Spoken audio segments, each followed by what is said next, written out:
All right, so by a miracle of shipping karma or whatever, both of the optics arrived today. I believe the SEOs was slated for tomorrow. Cool, they both arrived today. This is from a cool dude named Corey. That's the EXPS2-2. But first, we're going to take a look at that Holosun Scs. So let's go overtake it.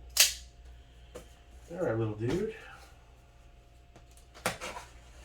This is from Bauer Precision with their Halloween discount, 15% off. I think I ended up paying like $297, no tax. Shipping was very nominal. It wasn't much.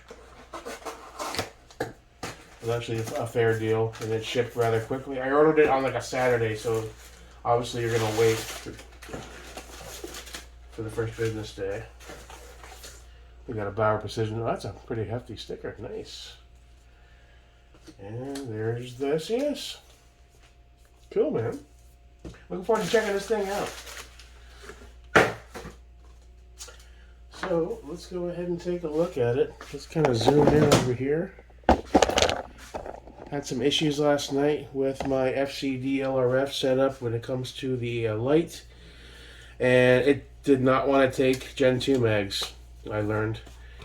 I don't know if that was the mag that Chris sent me that he did up. Maybe it's an older mag that's kind of chewed up. I'm going to open one of the new ones. We're going to try it, but kind of surprised. It just would not hold it. So, according to Larry and Scott, I mean, he said that happens sometimes with some lowers. So I'm surprised. All right, so in the box is your standard fare, your warranty card. Let's go ahead and peel up that light. There we go. And we got our manual. You got our 19th Holosun key, I guess. You got some screws. You got your standard cleaning cloth. Is there something supposed to be? I guess that's where the key was. It came loose in shipping. Box doesn't seem to be form fitted very well for it. I'm surprised it's that loose. Just shaking around. But there we have it, boys. Holosun SCS MOS.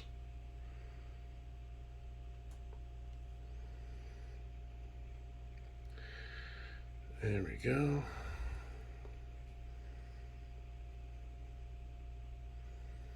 Low profile, big time. There's a little button.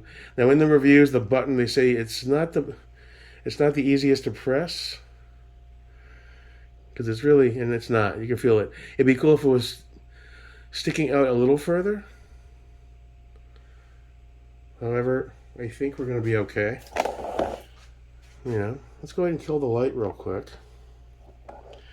And I guess let's just hold down that button, give it a press. Well, let me do it off camera so I can see it.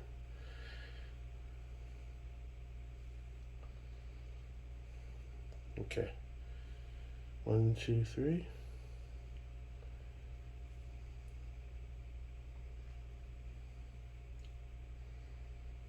And there's our optic. Our reticle, rather. I will say it's not quite as bright as I would like it. I'll be honest about that. There was something in the literature that you can force it to max out.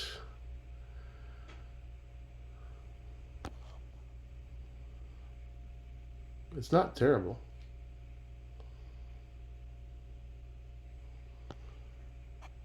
And I am going to test it outside, see what happens when I go into a dark room. I mean, it's usable.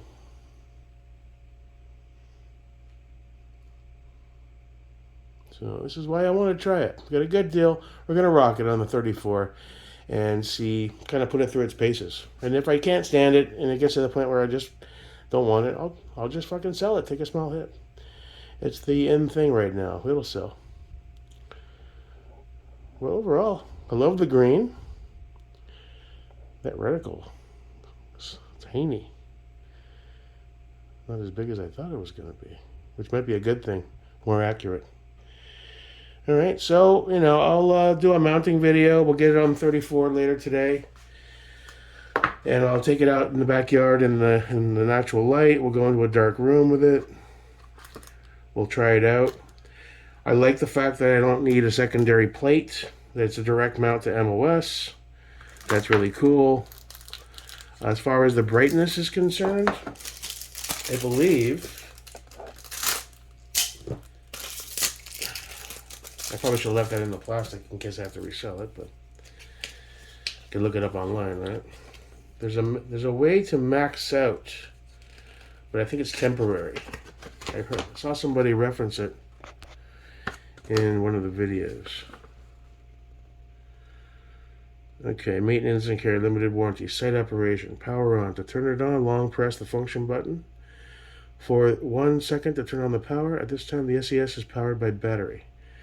Power off. To turn off the SCS. Okay, reticle brightness. The brightness of the reticle is automatically adjusted according to ambient lighting conditions. The change of ambient light is collected by a photosensitive sensor where circuit calculations automatically adjust the reticle intensity. There is a reticle brightness override. When the reticle brightness is insufficient, the reticle brightness can be increased with a momentary press of the function button, activating the override function. Okay, let's try that. So just a single quick press, I think. So turn the light off again.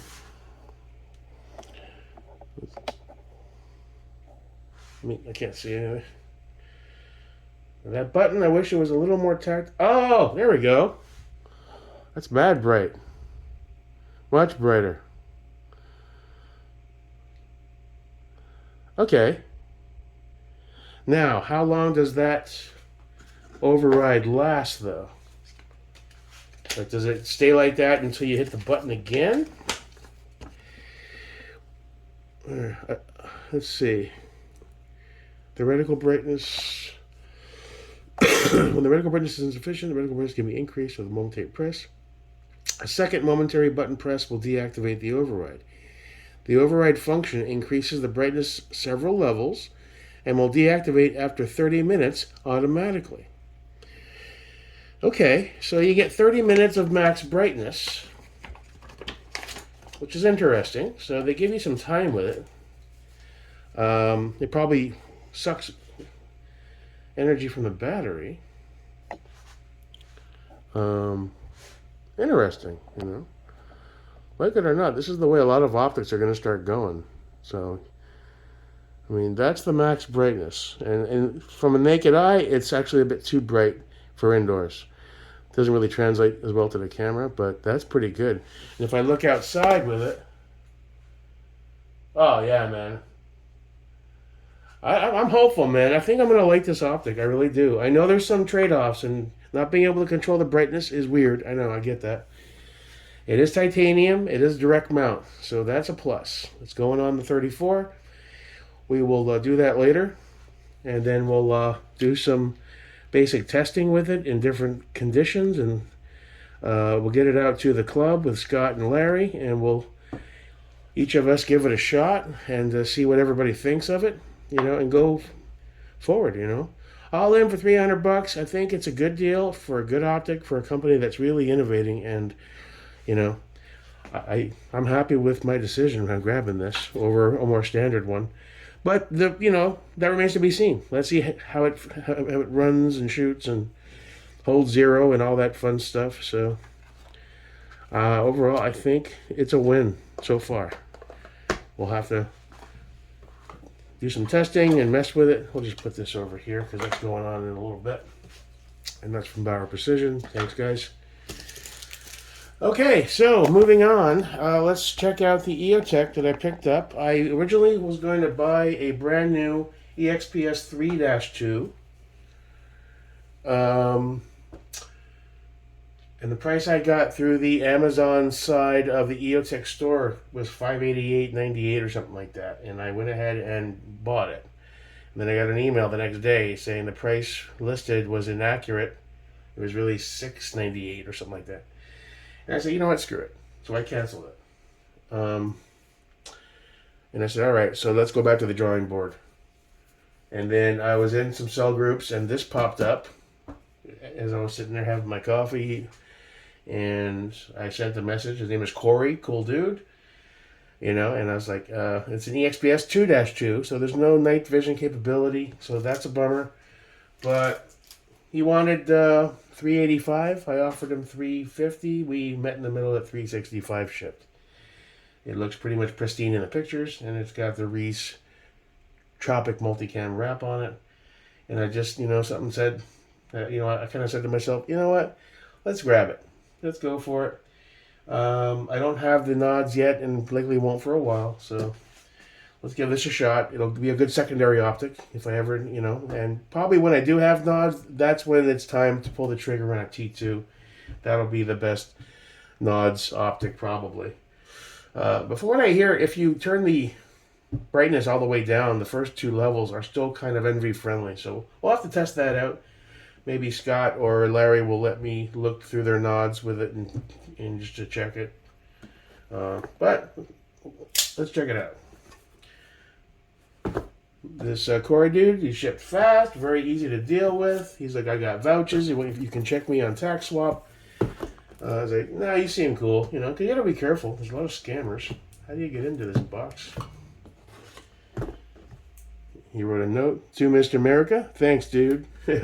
Nice. Thank you, sir. I don't see well, you taped the shit out of this, huh?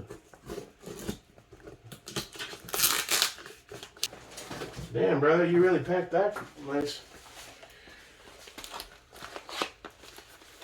Okay. Very well packed, Corey. Holy shit, dude. He's got 2 layers of this in it. That's awesome. So, you ever see a guy named Corey in the cell groups? He's A-okay, man. All right, let's see. Let's check this bad boy out. Cool. Man, that thing looks pristine, bro. I mean, it's definitely legit, man. Okay. Oh, yeah. I don't have my glasses on, so it looks as fuzzy as my other one does. Let me face it outside. Now, this is the Dash 2. A lot of guys said, don't mess with the Dash 2. I was like, dude, it's going to look the same, just have an extra dot to my eyes. And honestly, when I'm at the range wearing my glasses, eyes on target, it's fine.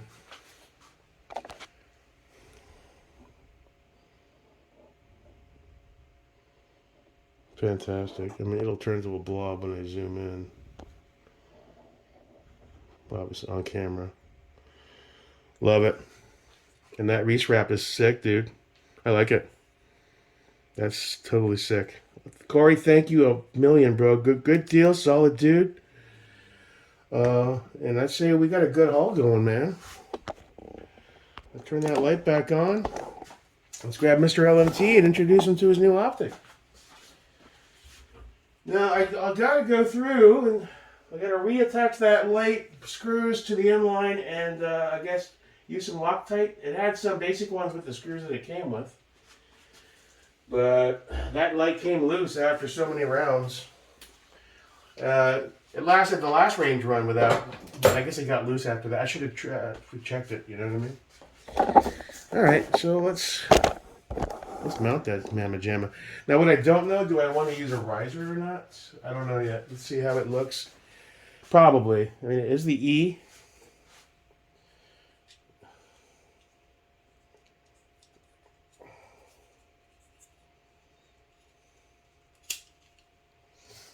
Okay.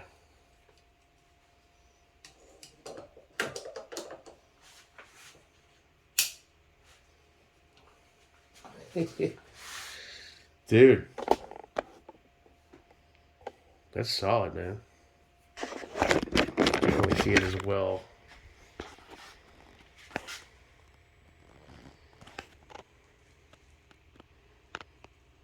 I like it.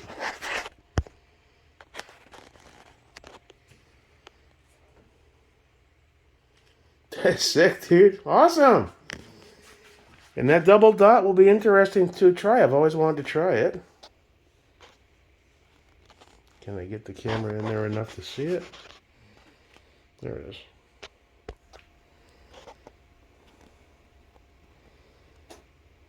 No, it gets blobby, right? Gets a little blobby. I'd say that's a win. Good deal. Didn't spend a lot of money. Solid optic. 3-2. 2-2 rather. Doesn't have the NV button, but right now it doesn't really affect me, does it? So for now, and to have as a good optic, you know, even when I do get nods at some point, I'll have optics that are capable of NV at that point too. But this will be a great, you know, optic overall to have. So couldn't be happier. Corey, thank you very much, man. I really appreciate it, man. So it's a good day. I do need to...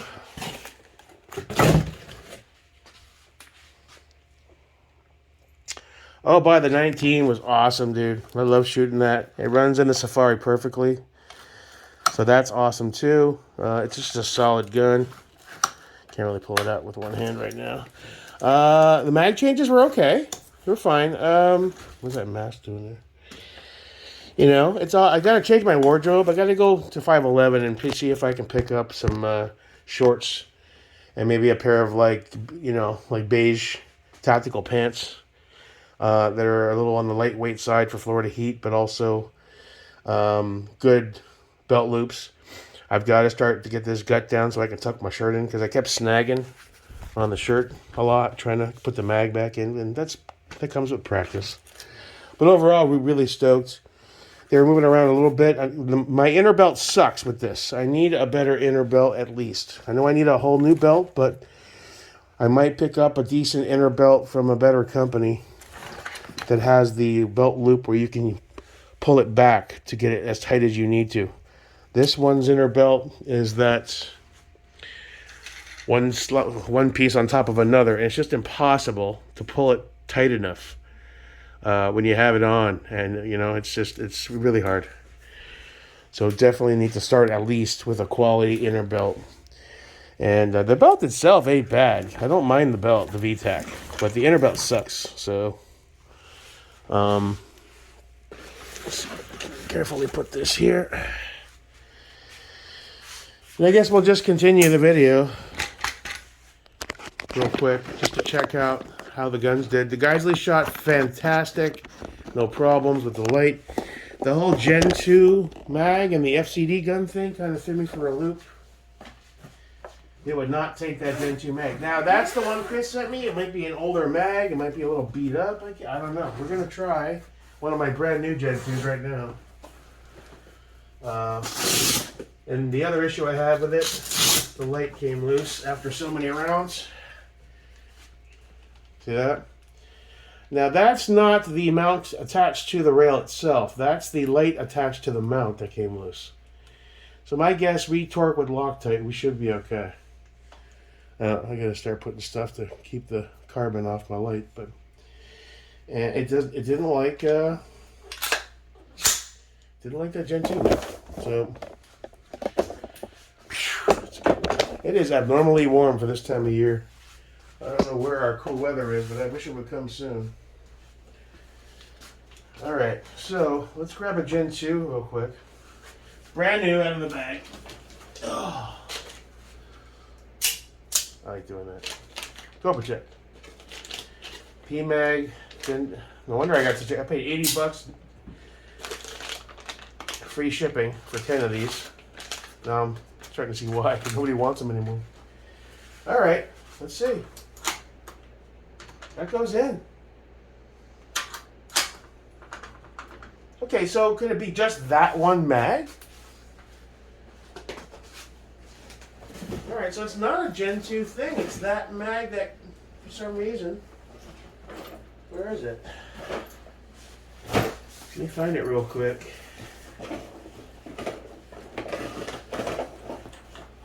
Well, I don't know where it is right now. Oh, here it is. Okay, that's the one that Chris sent me, that he did the paint on.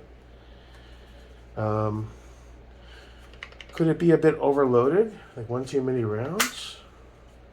Let's take 2 out.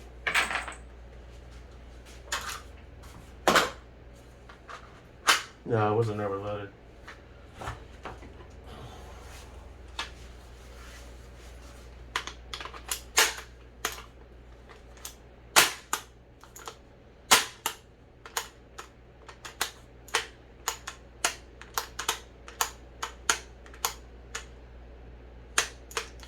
It does not like that mag.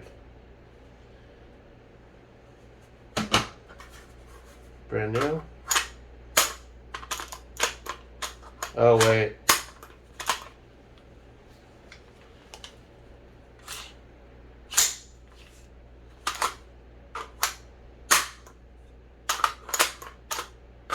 No, it won't take Gen 2s.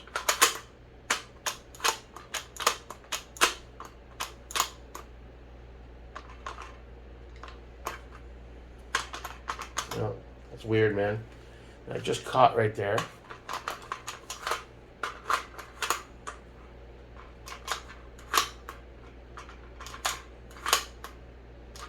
I wonder if the mag release, the FCD mag release, has something to do with it. Maybe it needs to be, you know what I mean? Wound up or wound back one. I don't see why, but you never know. I also realize... Alright, we'll have to keep messing with that. I don't know. I also realized I don't like the Ambi mag release. I hit it a few times accidentally while transitioning. And given I don't shoot lefty, even though I'm left-handed, I shoot right. I think I'm going to pop that off and just put a standard mil-spec on there. Because a few times... I don't know. I mean, I'm trying to think of a case, like a use case, where it's actually good. I used to buy them because they look cool. But if it fucks with my function, it's got to go. Now that I'm really getting out there shooting, I'm starting to see all the little kinks in the build armor and where things that need to be tweaked, and that's a good thing, but... Alright, we'll have to keep going forward with that. I'll load those new ones up next time I go. I gotta fix that light. Re-Loctite it. Love that, dude. Does the LMT like Gen 2s? Oh yeah, and that has the same setup. The FCD Ambi, which it doesn't need, it's redundant. I don't know. We'll have to keep fucking with it. That's tits right there, brother. But do I want a riser? Probably, because I'm used to my things being a bit taller.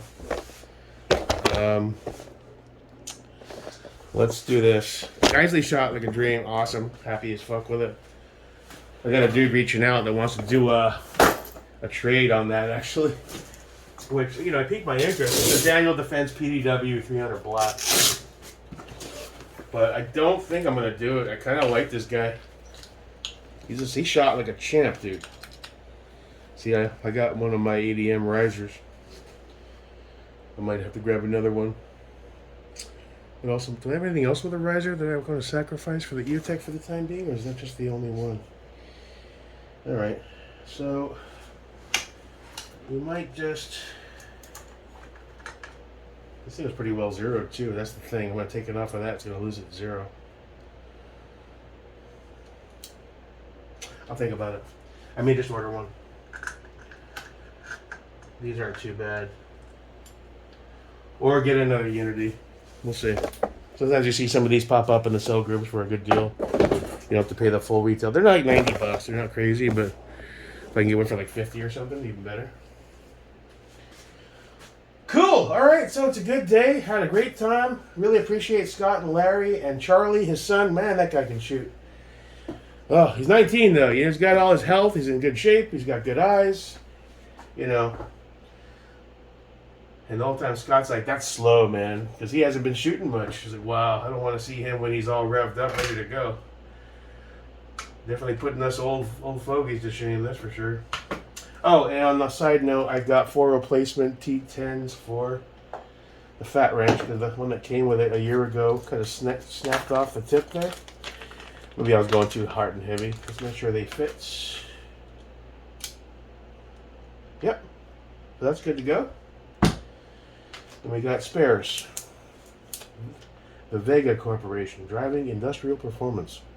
T10 Torx, security insert bits.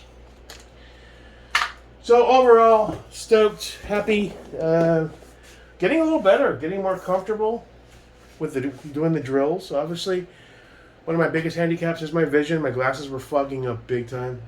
It was hot, there was no breeze. Abnormal for this time of year. It's supposed to be cooler, but I gotta find a solution to that problem. I need to pick up some sort of like cat crap or anti-fog of some kind. Bullfrog, what's the stuff I used to buy for my masks when I used to go in the pool and in the ocean? Just basic anti-fog maybe stuff. I need to finally pull the trigger on a new pair of glasses with a new script. That's gotta happen. I'm still thinking I might just take the plunge on one all-in-one, like a pair of Oakley ballistics with transition lenses. Use them for both with my script. I don't know. A lot of guys say don't do that. Yeah, so I don't know. Some guys say do separate. A pair of glasses for sunglasses and then the pair of regulars. With the lenses and all that gets really pricey. And those Ray-Bans I have, the script sucks. And they're kind of on their last legs. They've been run over by lawnmowers and I've lost them. And they're good glasses, but I want something that's shooting rated too, So that's why I thought maybe the all-in-one approach with transition lenses is worth a try. I mean, it won't be cheap. I think I priced it out with all the lenses and the coatings and stuff. It was like $800 and something, dude. But I know when you walk indoors with transitions, it takes a little while and that to clear up a bit. And if you're going from the bright outdoors into a dark room or house on a tactical level, I guess, like a shit hit the fan scenario, that could be an impediment. You can always just pop them up real quick until you get in the door. But I don't know. But I gotta figure something out because I need my new script and I need something I don't need to put those overlays because they suck. They fog up. The glasses fog up. And all I see is a foggy wall of nasty, man. On top of bad eyes. On top of, it's just, it's hard. It's hard. But I'll solve the problem and just work through it. All right, so that's it.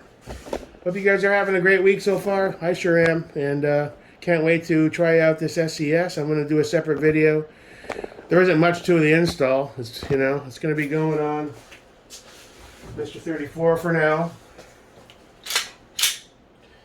The install isn't much, really. Pop this plate off, get some alcohol, degrease it, throw a little Loctite on the screws, install it, and I'll torque it to spec. I just don't want to do it right this second, otherwise I would. The video is long enough anyway for now. So that's it. So, very happy. Hope you guys are doing okay. See you when I see you. Till next time, your boy, Jake Merrican. Still no knots. Fucking poor.